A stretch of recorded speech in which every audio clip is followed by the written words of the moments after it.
I'm Lori R. Lopez. I'm going to read an excerpt from a story titled Beyond the Stump. It was published in these two books, my collection Out of Mind Experiences and my horror sampler, Chocolate-Covered Eyes.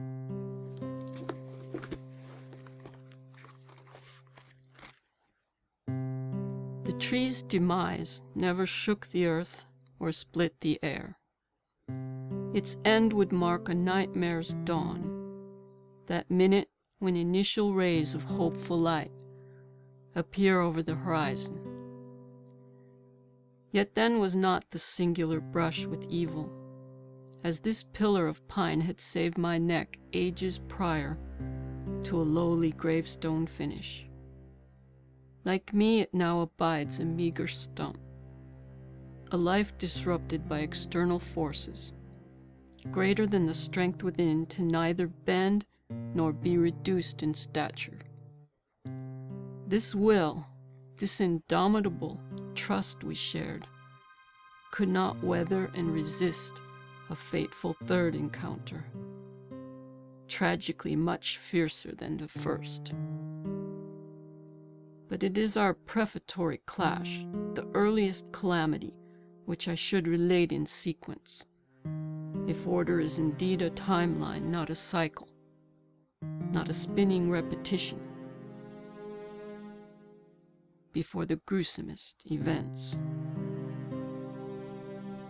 You may regard my syllables abstract, my tenor dreary and macabre.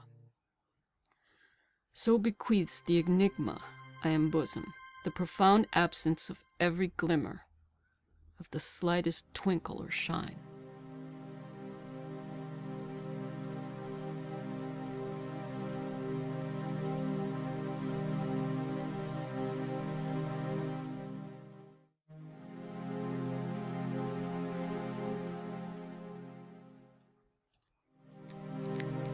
My thoughts ramble in vague occult riddles because I have no comforting or concrete solutions to supply. Most people I've observed while walking on two limbs exist in a fantasy realm composed of past and future. They view little of the world around them, always focused somewhere else, ignoring what is there, though scarcely noticed, the ordinary details. I cling to those details, endeavoring to not look back or think ahead, for the present is all I have, all I can endure. When, however, residual flashbacks violate peace of mind, I scratch these words with twilight-colored ink across vacant scrapbook pages in an album of photographs untaken, as I guard this unholy sight. I have no temptation to blab the story, even to fill awkward spaces between hellos and thank you. The moment's Trish, my caregiver, a cheery young church volunteer from town, must expend to deliver junk mail, used books and magazines, restock and tidy up.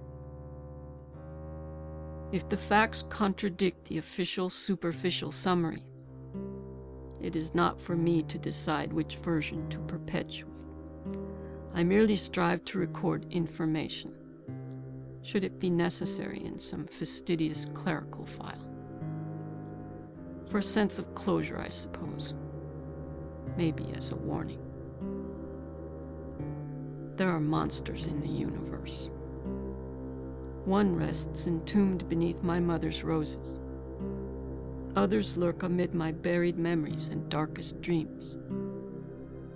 But their bodies lie beyond the stump. I cannot comprehend what changed a harmless, normal man into a beast. Perhaps insanity courses through his genes, and mine.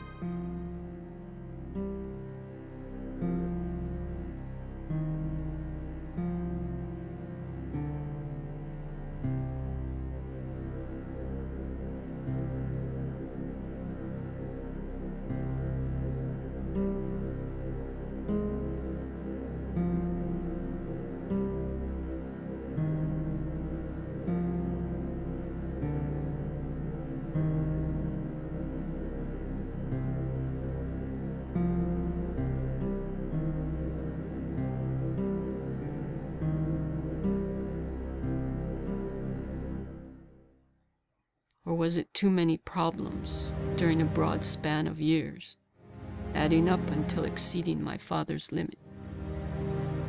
Poverty imposes a tremendous encumbrance on a family, a ton of anxiety. Pa snapped, a twig under pressure. I fear the same madness could sever my lucid filament and claim my logic, or might already have. The worst is being unaware. I do know his rampage transformed Ma from meek to valiant. Whether the trait of protector huddles dormant in all mothers, I couldn't guess. Mine became as unfamiliar as my father. Danger signs flickered, neon tremors of irrationality. Like a humid climate, there were subtle indications of havoc, but Mother and I neglected to see the storm's progression.